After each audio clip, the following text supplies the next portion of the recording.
Mission चढ़ती कला।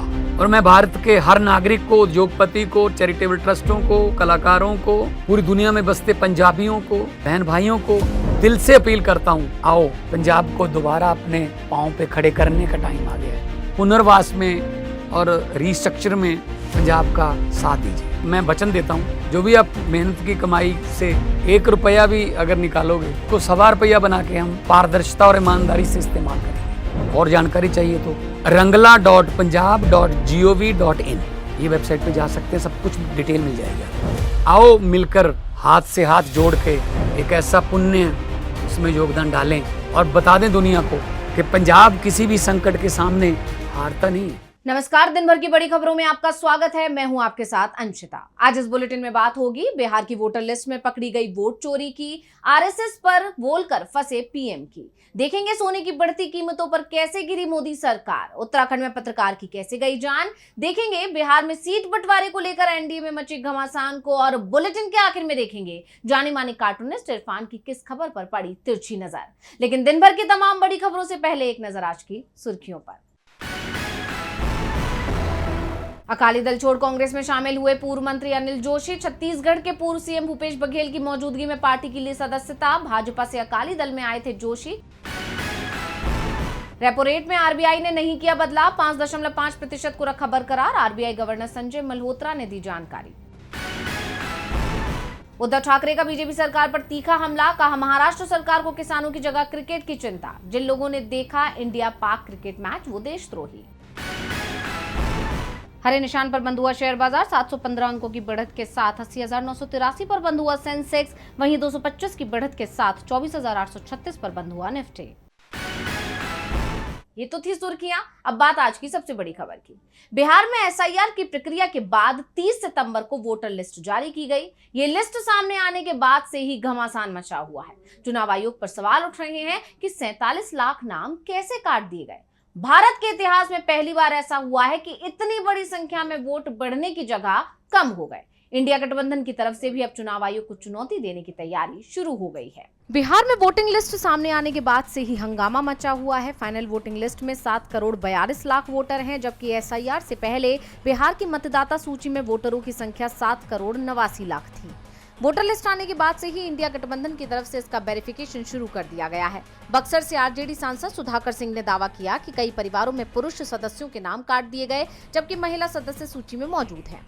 RJD की तरफ से ये भी कहा गया है कि जो डिजिटल वोटर लिस्ट दी गई है वो मशीन रीडेबल नहीं है। अगर डेटा मशीन रीडेबल होता तो डबल एंट्री, एपिक नंबर के आधार पर जोड़ घटाव और 100 साल से अधिक उम्र वालों के नाम की छटनी करना आसान होता।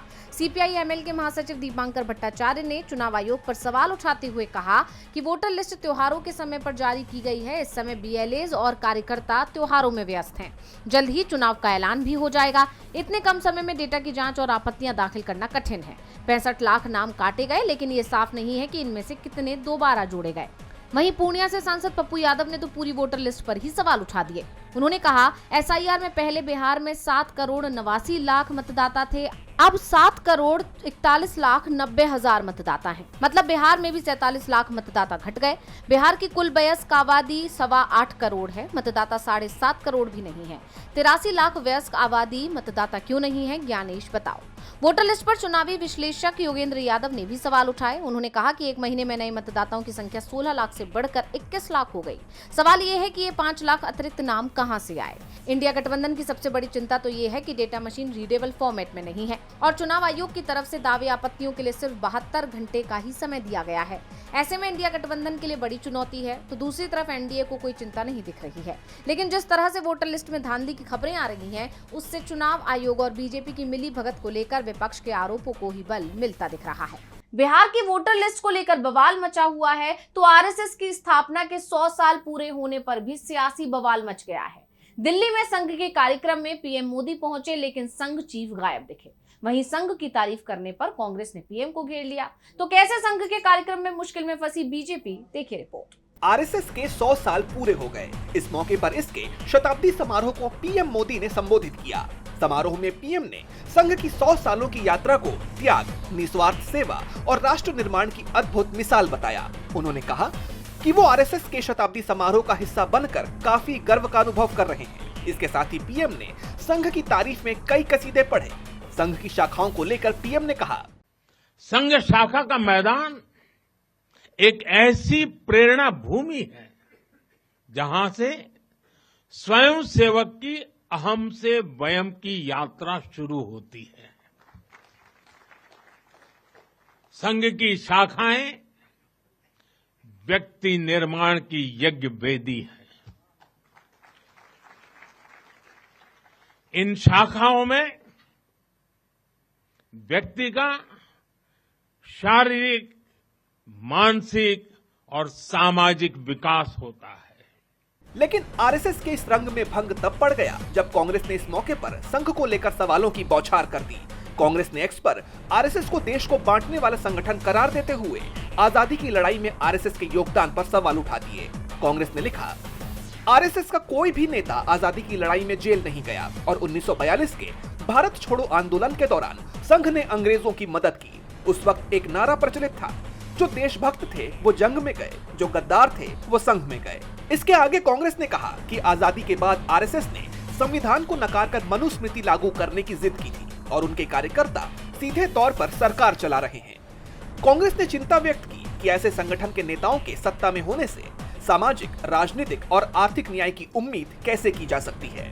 कांग्रेस ने अंत में कहा कि देश की अधिकतर समस्याओं की जड़ आरएसएस है, जिसका एकमात्र काम दो धर्मों को लड़वा कर सत्ता पर कब्जा करना है। जैसा कि आप जानते हैं कि संघ अपने इस शताब्दी समारोह को 1 साल तक मनाने वाला है, लेकिन इसके पहले ही दिन कांग्रेस ने आरएसएस पर सवालों और आरोपों की बौछार कर उसके इस जश्न को फीका कर दिया है। पीएम के बयान पर कांग्रेस ने तीखी प्रतिक्रिया दी है तो सवाल संघ पर भी उठ रहे हैं। वहीं समाजवादी पार्टी के चीफ अखिलेश यादव ने यूपी की कानून व्यवस्था से लेकर सोने की कीमतों में आई तेजी को लेकर भी बीजेपी सरकार को घेर लिया है। तो क्या कहा है सपा चीफ ने, देखिए रिपोर्ट। बढ़ती महंगाई को लेकर बीजेपी सरकार बुरी तरह से घिर गई है। सोने के बढ़ते दामों को लेकर सपा प्रमुख अखिलेश यादव ने मोदी सरकार पर बड़ा हमला बोला है। उन्होंने बीजेपी से कई सवाल पूछे हैं। अखिलेश ने एक्स पर पोस्ट किया कि सोने के दाम सारे रिकॉर्ड तोड़कर 1,20,000 प्रति तोला तक पहुंच रही हैं। बीजेपी राज में सोने के दामों का बेतहाशा बढ़ने का कारण आम जनता के बीच सोने की मांग बढ़ना नहीं है, बल्कि इसका कारण महाभ्रष्ट भाजपाइयों की तरल काली कमाई को ठोस में बदलने वाला स्वर्णीकरण है। अखिलेश ने आगे कहा कि सच्चाई तो ये है कि अब गरीब आदमी अपने आशीर्वाद के तौर पर अपनों को सोने की एक लौंग तक नहीं दे सकता। सोना तो छोड़िए, अब तो चांदी भी गरीब की पहुंच से बाहर हो गई है। अब भाजपाई प्रचार तंत्र ये कहेगा कि बीजेपी सरकार क्या करे। सोने के दाम तो अंतर्राष्ट्रीय बाजार से तय होते हैं। अगर ये सच है तो सरकार इस बात का खुलासा करे कि दाम बढ़ने के बावजूद भी अर्थव्यवस्था के किस नियम और सिद्धांत के तहत दाम बढ़ रहे हैं। क्या सोने के जमाखोरों के लिए बीजेपी सरकार में किसी के पास कोई ड्रोन, दूरबीन या बुलडोजर नहीं है? कहीं ऐसा तो नहीं जिसे लोग लोहे का डबल इंजन समझ रहे हैं, वो भी अंदर से सोने का हो चुका है। वहीं अखिलेश यादव ने कानून व्यवस्था का मुद्दा भी उठाया। दरअसल लखनऊ जिला कारागार में बंद सपा के पूर्व मंत्री गायत्री प्रजापति पर जानलेवा हमला हुआ, जिसमें वो बुरी तरह से घायल हो गए। ऐसे में अखिलेश यादव ने कानून व्यवस्था को लेकर योगी सरकार को घेरा। अखिलेश यादव ने कहा कि प्रजापति पर जेल में हुए जानलेवा हमले की निष्पक्ष न्यायिक जांच होनी चाहिए। यूपी में कहीं भी कोई भी सुरक्षित नहीं है। इस घटना ने जेल सुरक्षा व्यवस्था पर कई गंभीर सवाल खड़े कर दिए हैं, जिससे बीजेपी सरकार बुरी तरह से गिर गई है। सपा चीफ ने बीजेपी सरकार की नीतियों और कानून व्यवस्था पर सवाल उठाए हैं, तो सवाल उत्तराखंड की बीजेपी सरकार पर भी उठ रहे हैं, क्योंकि यहाँ एक पत्रकार की संदिग्ध परिस्थितियों में जान चली गई। राहुल गांधी ने इसे लेकर सवाल उठाए, तो क्या जवाब आया उत्तराखंड पुलिस का, देखिए रिपोर्ट। उत्तराखंड के उत्तरकाशी में पत्रकार राजीव प्रताप की जान जाने के संदिग्ध मामले ने पूरे देश में हलचल मचा दी है। अब इस मामले में पीएम रिपोर्ट सामने आई है, जिसके आधार पर पुलिस ने दावा किया है कि उनके सीने और पेट में चोट के निशान मिले हैं। उत्तरकाशी की पुलिस अधीक्षक सरिता डोभाल ने बताया कि रिपोर्ट में शरीर पर हमले के कोई निशान नहीं मिले हैं। सीसीटीवी फुटेज का हवाला देते हुए एसपी ने कहा कि राजीव प्रताप 18 सितंबर की रात 11:39 पर अकेले गाड़ी चलाते हुए दिखे थे और उनकी कार घटनास्थल से 500 मीटर दूर मिली थी। परिवार द्वारा दी गई जानकारी के आधार पर मामले की जांच जारी है। दूसरी तरफ पत्रकार के परिवार और भाई आलोक प्रताप सिंह ने दावा किया है कि जिला अस्पताल की खराब स्थिति को उजागर करने वाली खबरों के बाद राजीव को रिपोर्टिंग की वीडियो हटाने और जान से मारने की धमकियां मिल रही थी। इस मामले ने राजनीतिक रूप भी ले लिया है। एक दिन पहले ही इस घटना पर कांग्रेस सांसद राहुल गांधी ने पोस्ट कर चिंता जताई। उन्होंने कहा था कि भाजपा राज में आज ईमानदार पत्रकारिता भय और असुरक्षा के साए में जी रही है। जो सच लिखते हैं उन्हें धमकियों और हिंसा से चुप कराने की कोशिश की जा रही है। राजीव जी के साथ हुआ पूरा घटनाक्रम ऐसे ही षड्यंत्र की ओर इशारा करता है। तो अब इस मामले की गुत्थी कब सुलझती है, ये देखना होगा। पुलिस की जांच सवालों में है क्योंकि पत्रकार सरकार की पोल खोल रहा था। ऐसे में कैसे उसकी जान गई, इसे लेकर उत्तराखंड में बीजेपी सरकार बुरी तरह से घिरी हुई है।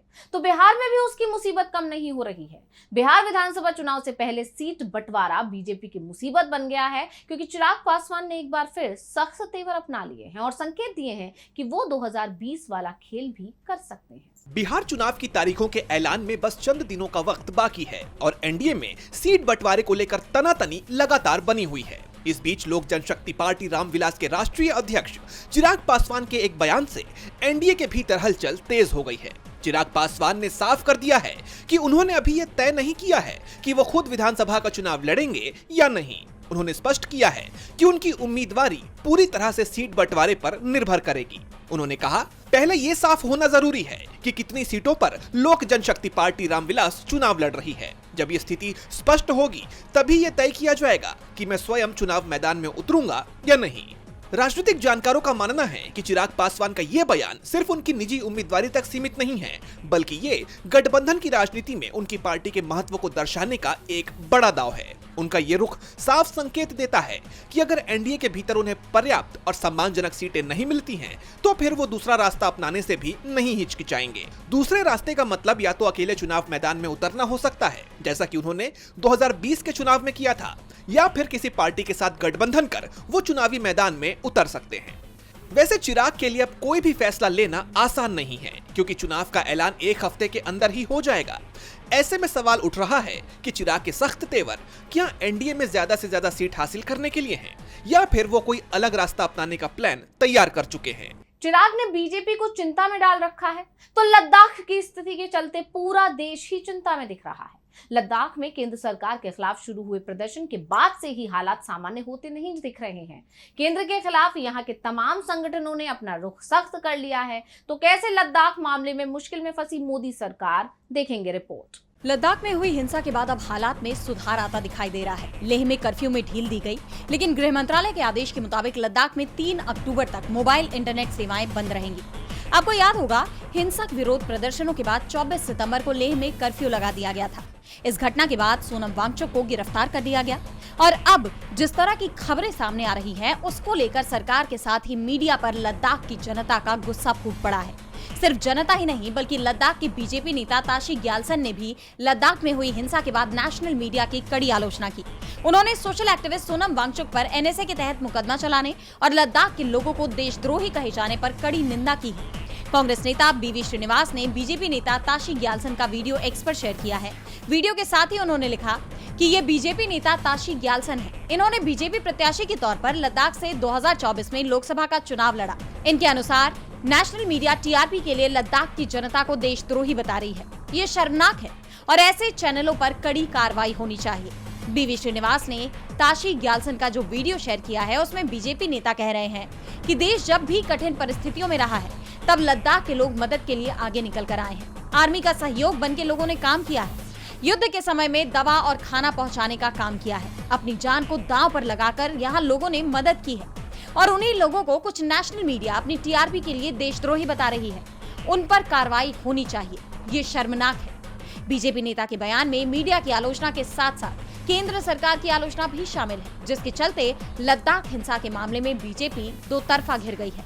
लद्दाख में हालात तनावपूर्ण है, सरकार मुश्किल में है, लेकिन एक मोर्चे में जरूर राहत की खबर आई है। लेकिन ये राहत भी चंद लोगों के लिए ही है। खबर आ रही है कि देश में अमीरों की संख्या और बढ़ गई है। वैसे संख्या गरीबों की भी कम नहीं हो रही है, बल्कि अमीर और गरीब के बीच का अंतर कुछ ज्यादा ही बढ़ रहा है। तो देश में अब कितने हो गए हैं अमीर, देखिए रिपोर्ट। भारत के अरबपतियों की दुनिया में इस बार एक बड़ा उलटफेर हुआ है। दरअसल M3M हुरून इंडिया ने 1 अक्टूबर को भारत की सबसे अमीर हस्तियों की रिच लिस्ट जारी कर दी है। इस सूची में देश के टॉप धन कुबेरों और नए बिजनेसमैन को शामिल किया गया है। सूची में इस साल भारत में अरबपतियों की संख्या बढ़कर 358 हो गई है, जो अब तक का रिकॉर्ड है। M3M Hurun India rich list में रिलायंस इंडस्ट्रीज के चेयरमैन मुकेश अंबानी एक बार फिर देश के सबसे अमीर शख्स बन गए हैं। उनकी कुल नेटवर्थ अब 9.55 लाख करोड़ रुपए हो चुकी है। इस तरह उन्होंने गौतम अडानी और उनके परिवार को पछाड़ते हुए फिर से इंडिया के रिचेस्ट का ताज अपने नाम कर लिया है। लेकिन इस बार लिस्ट में किंग खान ने अपना नाम दर्ज करवाकर सभी को हैरान कर दिया है।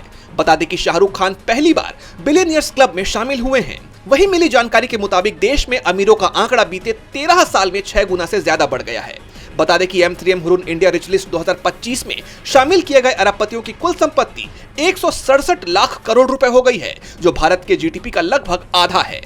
मुकेश अंबानी और गौतम अडानी के अलावा लिस्ट में तीसरे नंबर पर रोशनी नादर मल्होत्रा को रखा गया है, जिनकी संपत्ति 2.84 लाख करोड़ रुपए है। बता दें कि वो इस सूची में अब तक की सर्वोच्च रैंकिंग वाली महिला अरबपति बन गई हैं और पहली बार टॉप 3 में एंट्री लेते हुए भारत की सबसे अमीर महिला के रूप में उन्होंने इतिहास रच दिया है। अमीरों की 2025 की लिस्ट में परप्लेक्सिटी के फाउंडर 31 साल के अरविंद श्रीनिवास 21,190 करोड़ रुपए की नेटवर्थ के साथ भारत के सबसे युवा अरबपति बन गए हैं। इसके अलावा जिस अरबपति की दौलत में सबसे ज्यादा इजाफा हुआ है वो नीरज बजाज एंड फैमिली है। 69,875 करोड़ रुपए की बढ़त के साथ इनकी नेटवर्थ अब 2.33 लाख करोड़ रुपए हो गई है। भारत के सबसे अमीरों की लिस्ट में इस बार भी मुंबई ही टॉप पर है, जहां पर देश के 451 सबसे धनी व्यक्ति रहते हैं। इसके बाद नई दिल्ली में 223 और बेंगलुरु 116 अमीरों के साथ लिस्ट में है। अगर बिजनेस सेक्टर्स की बात करें तो हुरून के मुताबिक फार्मास्यूटिकल्स 137 अमीरों के साथ पहले पायदान पर है, जबकि इंडस्ट्रियल प्रोडक्ट्स और केमिकल सेक्टर से जुड़े अमीरों की तादाद क्रमशः 132 और 125 रही है। इसके अलावा लिस्ट में एक बार फिर से महिलाओं और सेल्फ मेड उद्यमियों ने अपना दमखम दिखाया है। ये लिस्ट महिला उद्यमियों की बढ़ती उपस्थिति को भी दर्शाती है, जिसमें 2025 तक 101 महिलाएं शामिल हैं और इनमें 26 अरबपति हैं। वहीं इसमें शामिल 74% नए अमीरों ने जीरो से शुरू करने के बाद सबसे अमीरों में जगह हासिल की है। सेल्फ मेड अमीरों की तादाद इस बार 66% रही है। और बुलेटिन के आखिर में देखेंगे जाने माने कार्टूनिस्ट इरफान की किस खबर पर पड़ी तिरछी नजर।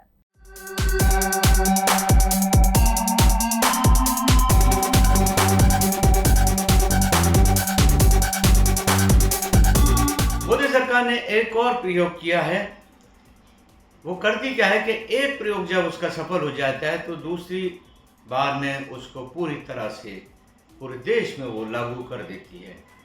इस बार आरएसएस के 100 साल पूरे होने पर उसने एक सिक्का जारी किया है, जिसमें एक तरफ अशोक चक्र बना हुआ है तो दूसरी तरफ आरएसएस दिखाई गई है। अब देखना यह है कि बापू की तस्वीर कब भारतीय नोटों के ऊपर से रवाना कर दी जाएगी। ये हो भी सकता है, क्योंकि मोदी है तो मुमकिन है।